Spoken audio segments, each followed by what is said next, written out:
আমার কলকাতা নিউজ, কথা হবে সামনাসামনি।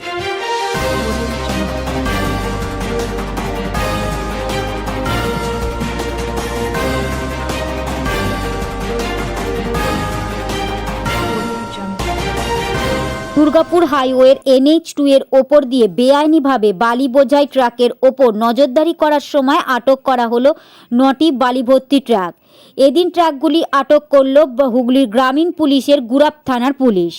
আজ সোমবার হুগলি জেলার গ্রামীণ পুলিশের পুলিশ সুপার কামনাশিস সেনের নির্দেশ মতো গুরাপ থানার ওসি প্রসেনজিৎ ঘোষের নেতৃত্বে ওভারলোড লরি এবং অবৈধ বালি বহনকারী লরিগুলির বিরুদ্ধে একটি বিশেষ অভিযান ও তল্লাশি চালায় পুলিশ কর্মীরা।